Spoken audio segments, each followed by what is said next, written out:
Welcome to this presentation on the Hadoop distributed file system, commonly known as HDFS. Today, we'll explore the design goals and architecture of HDFS, which is a scalable and fault-tolerant distributed storage system designed for big data. HDFS forms the backbone of the Hadoop ecosystem, storing vast amounts of data across clusters of commodity hardware. We will start by looking at the core design goals that shaped HDFS. The first core design goal of HDFS is fault tolerance. In a large cluster with thousands of nodes, hardware failures are not the exception but the norm. HDFS is built with the assumption that hardware will fail. To handle this, HDFS employs automatic recovery through data replication. When a block of data is stored, it is replicated across multiple nodes. If one node fails, the data can still be accessed from other nodes. This ensures that the system remains operational even in the face of failures. The second core design goal is scalability. HDFS is designed to scale horizontally. That means as your data grows, you can simply add more nodes to the cluster. This allows HDFS to support massive datasets, ranging into petabytes and beyond, and to run on clusters with thousands of nodes. The architecture is such that the system can grow linearly with the addition of more hardware without requiring a complete redesign. The third core design goal is high throughput.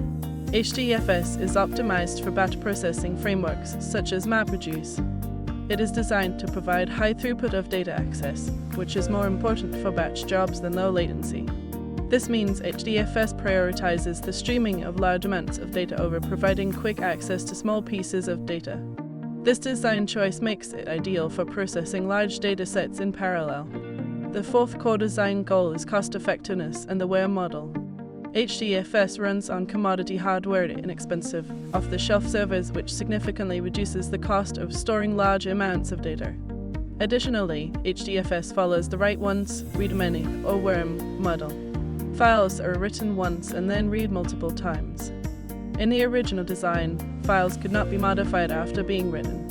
However, starting with Hadoop 2.0, limited append operations are allowed, but the primary use case remains write once and read many times. Now, let's look at the architecture overview of HDFS. HDFS follows a master/slave topology. The master node is called the NameNode, and the slave nodes are called DataNodes. The NameNode manages the file system metadata, including the directory tree and the mapping of files to data blocks. For high availability, there can be a pair of NameNodes in active standby configuration. The DataNodes store the actual data blocks and report their status to the NameNode via periodic heartbeats.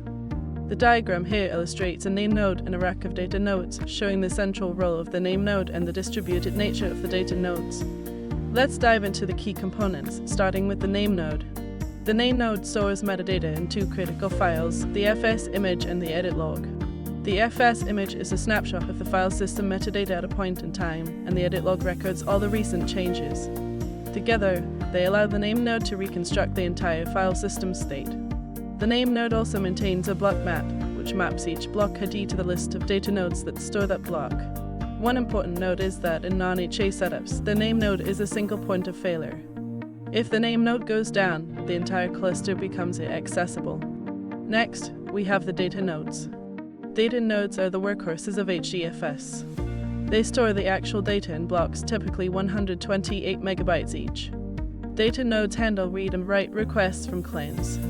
They also periodically send block reports to the NameNode, which lists all the blocks stored on that DataNode. This helps the NameNode maintain an up-to-date view of the cluster's block distribution. Another component now considered legacy is the secondary NameNode. Despite its name, it is not a backup NameNode.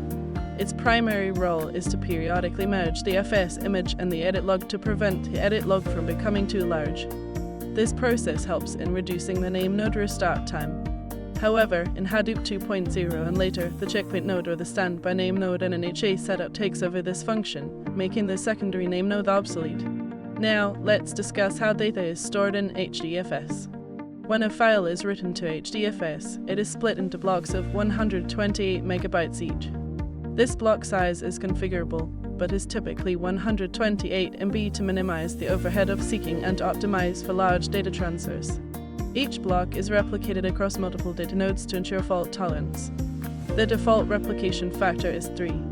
The placement of these replicas follows a rack-aware strategy. The first replica is placed in the local node, the node where the client is running. The second replica is placed on a node in a different rack to protect against rack failure, and the third replica is placed on a different node in the same rack as the second. This strategy balances fault tolerance and network bandwidth usage. When writing data, HDFS uses a pipeline mechanism. The client writes the data to the first data node, which then forwards it to the second data node, which in turn forwards it to the third. This pipeline approach allows data to be replicated in parallel, making the write process efficient. The client sends data packets in a stream, and each data node in the pipeline acknowledges the receipt of data to the previous node, ensuring reliability. Let's look at the write workflow. When a client wants to write a file, it first contacts the NameNode to get a list of data nodes where the block should be written. The NameNode responds with a list of data nodes for each block. The client then writes the data directly to the first data node in the list, which pipelines the data to the next data node, and so on. This avoids the NameNode becoming a bottleneck during data transfer. After the block is written, the data nodes send confirmations back to the client, which then notifies the NameNode of the completed block write. For reading a file, the client first contacts the NameNode to get the locations of the blocks that make up the file. The NameNode returns the block IDs and the list of data nodes where each block is stored, ordered by their network proximity to the client. The client then reads the blocks directly from the nearest data node. This minimizes network traffic and improves read performance. If a data node is unavailable during the read, the client will automatically try the next data node in the list for that block. HDFS employs multiple strategies for fault tolerance. First, replication. Data blocks are replicated across multiple nodes and racks to ensure availability even if a node or an entire rack fails. Second, checksums. Each block has a checksum stored, which is verified during reads. If a block is found to be corrupted, it is replaced by a replica. Third, heartbeats. Data nodes send heartbeats to the NameNode every 3 seconds. If a data node doesn't send a heartbeat for 10 minutes, it is declared dead, and its blocks are replicated from other locations. Finally, for the NameNode, which was a single point of failure in early versions, Hadoop 2.0 introduced high availability. This uses an active standby pair of NameNodes with a shared edit log via general nodes. If the active NameNode fails, this standby takes over quickly. Despite its strengths, HDFS has some limitations. It is not suited for low latency access, such as in online transaction processing. It is also not efficient for storing many small files because each file, regardless of size, occupies at least one block and consumes metadata in the NameNode's memory.